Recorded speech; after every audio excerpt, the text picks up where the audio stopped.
पर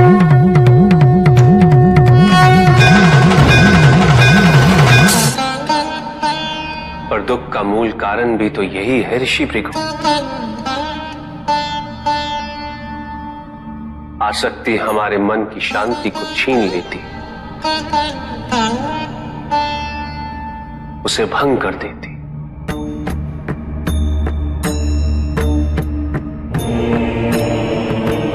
हमारी बुद्धि को स्थिर नहीं रहने देती, उसे चंचल बना देती।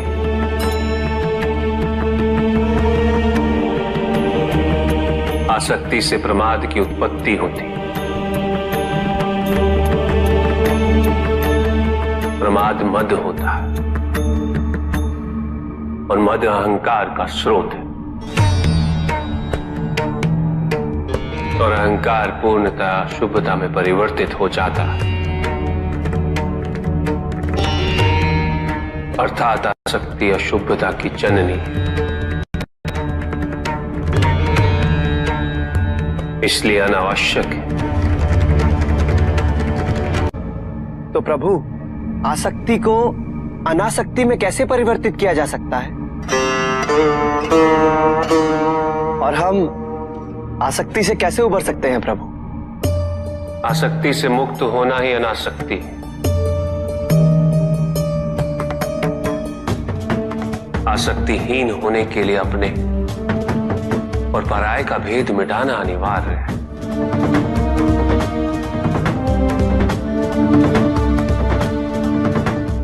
और यह तभी संभव होगा जब हम सुख की खोज बाहर नहीं, अपने भीतर करें। जब हम यथार्थ को पहचानें, उसे स्वीकार करें।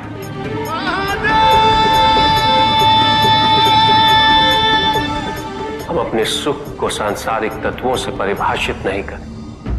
जब तक हम ऐसा करते रहेंगे, हम बंधते जाएंगे।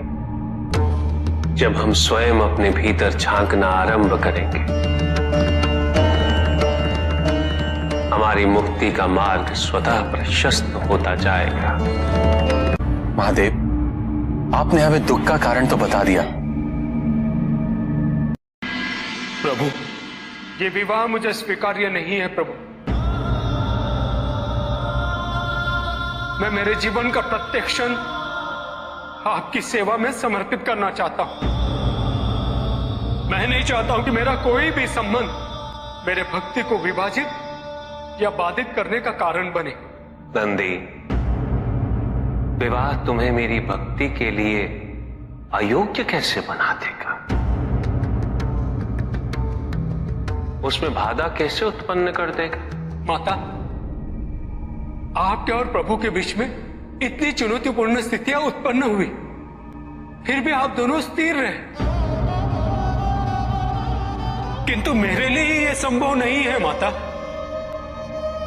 क्योंकि मैं अपने दायित्व के मार्ग में कोई भी विकर्षण सहन ही नहीं कर सकता। नंदी, मेरे एक प्रश्न का उत्तर दोगे? पहले तो तुम केवल मेरे प्रति ही समर्पित थे, किंतु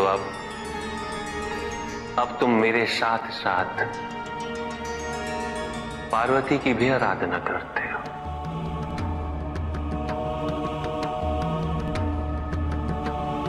क्यों? प्रभु,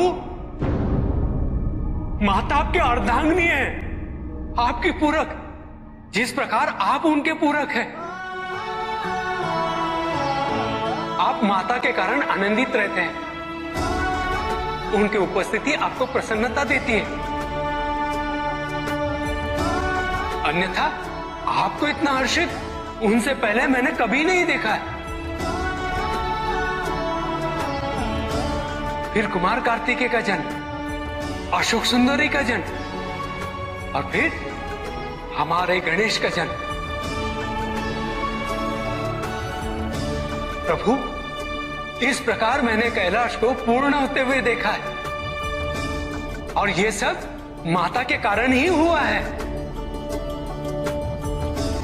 प्रभु, जिस कैलाश में आप वास करते थे, उसे माता ने निवास बना दिया, इस कैलाश को संपूर्ण कर दिया।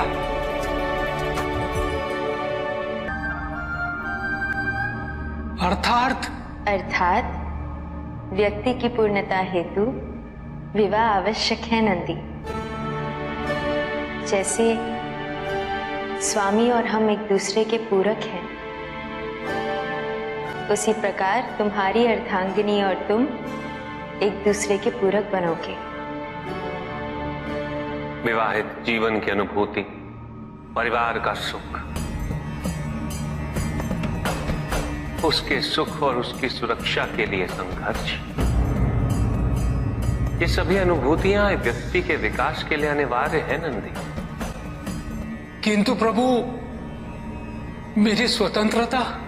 स्वतंत्र तो वो नहीं है नंदी जो विवाह के विचार से भयभीत होते हैं या संकोच करते हैं,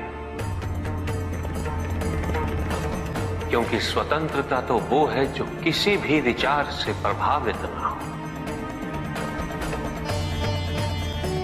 किसी भी सुख, किसी भी दुख से प्रभावित ना हो। और जो व्यक्ति इतना तटस्थ हो, जागरूक हो, उसकी स्वतंत्रता को तो विवाह से भी प्रभावित नहीं होना चाहिए। और फिर क्या गणेश, कार्तिकेय और अशोक सुंदर, ये सभी विवाह उपरांत परिवर्तित हो गए? क्या उनका विवाहित होना उनकी भक्ति और उनके समर्पण में बाधा बन गया नंदी? उनकी स्वतंत्रता में बाधा बन गया? क्या अपने माता पिता के प्रति उनका प्रेम और उनका सेवा भाव घट गया नंदी? फिर मेरे एक और पुत्र को ये चिंता क्यों?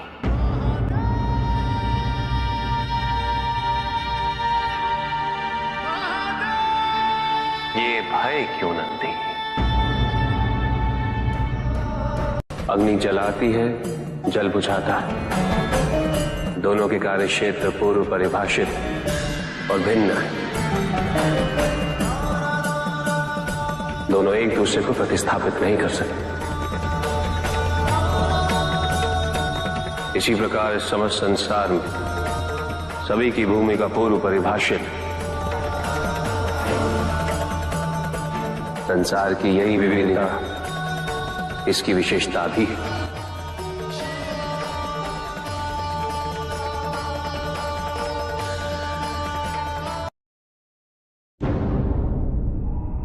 सृष्टि के निर्माण उपरांत एक बार नारायण ने तप के लिए महादेव से उत्तम स्थान के निर्देश की याचना की।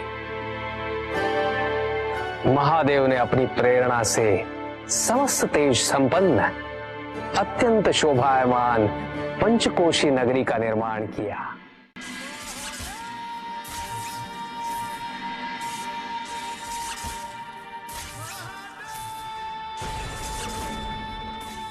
वहां उपस्थित होकर नारायण ने बहुत काल तक तपस्या की।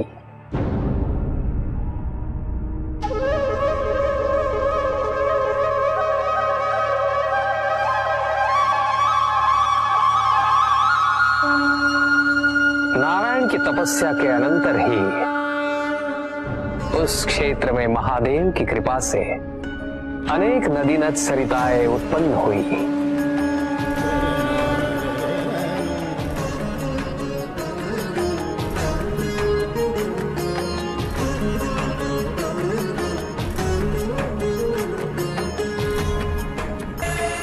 इस सब को देखकर आनंदमयी हो उठे नारायण ने जैसे ही अपना शीश हिलाया, उनके कान की मणि गिर पड़ी। मणिकर्णिका के उस पंचकोश वाले विस्तृत क्षेत्र को महादेव ने अपने त्रिशूल पर धारण किया। महादेव ने अपनी शक्ति से उस पंचकोशी तीर्थ को सभी 14 लोकों से पृथक रखा और आगे इन सब से अलग उसको मृत्युलोक में स्थापित किया। नारायण की यह मणिकर्णिका हमारे द्वारा निर्मित इस विश्व में स्थान पाए और सभी जीवों को हमारी ओर लाने का साधन बने। महादेव, आपने कहा था कि आप इसे इस लोक में स्थापित करेंगे। अब समय आ गया है। महादेव की कृपा से उस मणिकर्णिका का विस्तार पंचकोश तक हो गया। ये मणिकर्णिका पंचकोश की काशी बनकर इस पृथ्वी पर सदैव रहेगी। यह अविनाशी है, चिरकाल तक। सृष्टि के अंत के पश्चात भी इसका अंत नहीं होगा। ये भूमि मुझे सदैव प्रिय रहेगी। यहां तप करके स्वयं नारायण तीनों लोकों को प्रकाशित किया, इसीलिए ये मुझे अत्यंत प्रिय है। मैं इसे कभी भी नष्ट और विनष्ट नहीं होने दूंगा। ब्रह्मदेव, जब संसार के आवर्तन के पश्चात प्रलय आएगा, मैं इस काशी को पुनः अपने त्रिशूल पर धारण करूंगा और नवीन संसार में पुनः स्थापित करूंगा। तो यहां मेरा अस्तित्व सदैव रहेगा।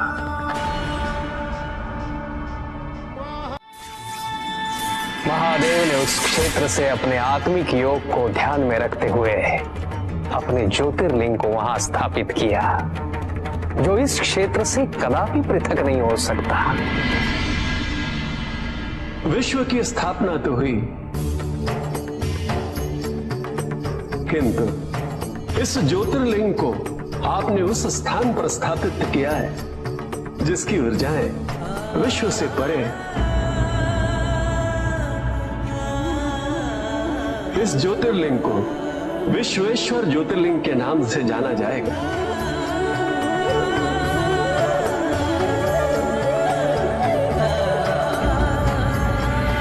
महादेव उस काशी को अपने त्रिशूल पर प्रलय और अनिष्ट की स्थिति में धारण कर उसका संरक्षण करते रहते हैं।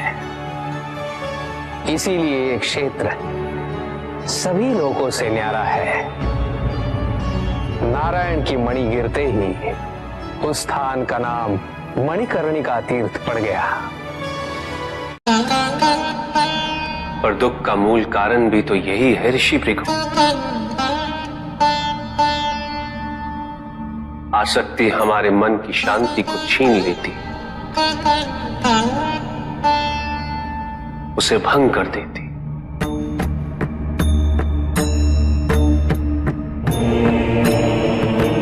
हमारी बुद्धि को स्थिर नहीं रहने देती, उसे चंचल बना देती।